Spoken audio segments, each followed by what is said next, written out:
9 experienced hikers walked into the Ural Mountains in February 1959. Not a single one walked out. When search teams finally found them, the scene made no sense. A tent slashed open from the inside. Bodies scattered across the frozen landscape, some barefoot, some half-dressed, one missing her tongue. And to this day, 67 years later, nobody can fully explain what happened on that mountain. This is the Dyatlov Pass incident. Let me introduce you to these people, because they deserve more than being reduced to a mystery. They were real. Igor Dyatlov was 23 years old. Engineering student.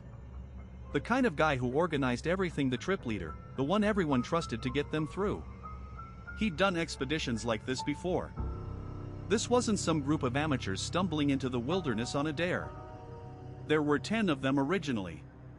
Yuri Yudin turned back early because of joint pain, which is the kind of decision that sounds small but ended up saving his life. He spent the rest of his days haunted by the fact that he survived by accident. The remaining 9 pushed on toward Otorten, a peak in the northern Urals.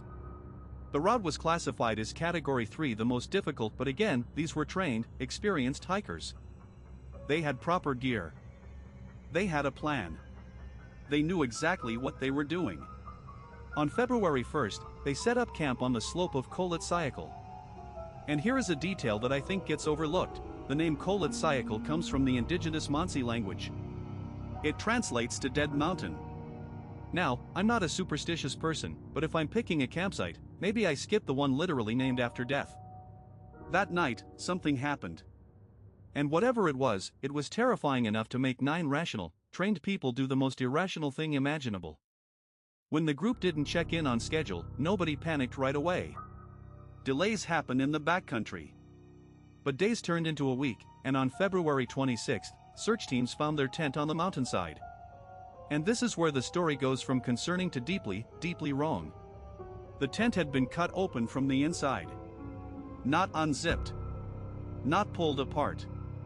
Someone took a knife and slashed through the fabric, desperately, from within. And then, based on the footprints in the snow, the entire group ran out into the freezing darkness. Temperatures that night were around -30 Celsius. That is -22 Fahrenheit. And several of them were barefoot. Some were in their underwear. One had a single sock. Think about that for a second. You're an experienced mountaineer. You know that going outside without gear in those temperatures is a death sentence. You know it in your bones. And yet something inside the tent was so frightening that the cold, the guaranteed, lethal cold, was the better option. The footprints led downhill, about 1.5 miles toward a cedar tree at the edge of the forest. The first 2 bodies, Yuri Doroshenko and Yuri Krivonishenko, were found at the base of that cedar, next to the remains of a small fire.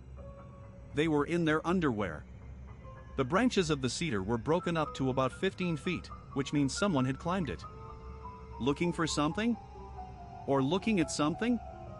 3 more bodies, Dyatlov, Zina Kolmogorova, and Rustam Slobodin, were found between the tent and the cedar, scattered at different distances. Their positions suggested they were trying to crawl back to the tent. Slobodin had a skull fracture, but it wasn't what killed him. The cold got him first. The last 4 weren't found until May, buried under 12 feet of snow in a ravine. And this is where the case crossed from strange into something else entirely.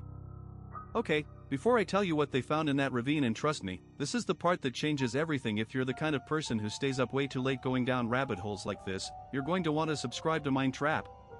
We cover the strangest unsolved cases that most channels won't touch. Hit subscribe, tap the bell, and let's keep going. Because it gets worse. The 4 bodies found in the ravine had injuries that were, in the words of the medical examiner, comparable to being hit by a car. Ludmila Dubinina had massive chest trauma, multiple broken ribs driven inward with a force that Dr. Boris Vozrozdeny said could not have been caused by a human. And she was missing her tongue, her eyes, and part of her lips. Nikolai Thibault-Brignol had a crushed skull. Alexander Kolevatov and Semyon Zolotaryov had similar severe chest injuries. These were not injuries from a fall. These were not injuries from a fight. The examiner specifically noted there were no external wounds consistent with the internal damage. The force came from something, but there were no bruises, no impact marks on the skin that matched. Now here is something most videos about this case skip over entirely. Some of the clothing found on the RAVINE group tested positive for radioactive contamination. Not extreme levels, but measurably above normal. 2 garments in particular showed beta radiation. The Soviet investigators noted it, documented it, and then basically moved on without explanation. And one more detail that tends to get buried. Several witnesses in nearby settlements, both Mansi indigenous people and other travelers, reported seeing strange orange spheres in the sky over the area during January and February of 1959. These reports were documented in the investigation file. The Soviet military acknowledged them. They were never explained. So, what happened? Let me walk you through the major theories, including a couple that most people have never heard. The avalanche theory. This is the one the Russian government officially endorsed in 2020 when they reopened and reclosed the case. The idea is that a small slab avalanche hit the tent, causing the chest injuries, and the group panicked and fled. It is tidy. It is plausible on the surface. But it has serious problems. The slope angle where they camped was not steep enough for a typical slab avalanche. Their footprints leading away were orderly, not the chaotic scramble you'd expect from people just hit by a wall of snow. The tent was damaged but not buried or swept away. And it does not explain the radioactivity. It does not explain the missing soft tissue. It does not explain the lights in the sky. Infrasound.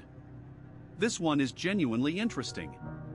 In certain wind conditions, air flowing over the dome-shaped terrain of Kholat Syakhl could generate infrasound sound waves below the range of human hearing. Infrasound has been documented to cause feelings of intense dread, panic, disorientation, and even visual disturbances in laboratory settings. The theory goes that a freak wind event generated infrasound strong enough to trigger a mass panic, and the group fled in a state of irrational terror. It would explain why trained people abandoned their shelter. It would not explain the injuries or the radioactivity, but it is one of the more scientifically grounded ideas. Military testing. Now we're getting into territory that has real teeth. The Ural region was actively used for Soviet weapons testing in the late 1950s. Parachute mines, radioisotope-powered devices, thermobaric weapons, all were in development. A thermobaric weapon, in particular, could explain almost everything: a pressure wave that causes massive internal injuries without corresponding external trauma, the panic and evacuation, even the radioactive traces. The cover-up would explain why the investigation was classified for decades and why the case file is suspiciously incomplete. Several pages are known to be missing. And here is the one almost nobody talks about. Semyon Zolotaryov. He was the oldest member of the group at 38, and he was a last-minute addition. His background was murky.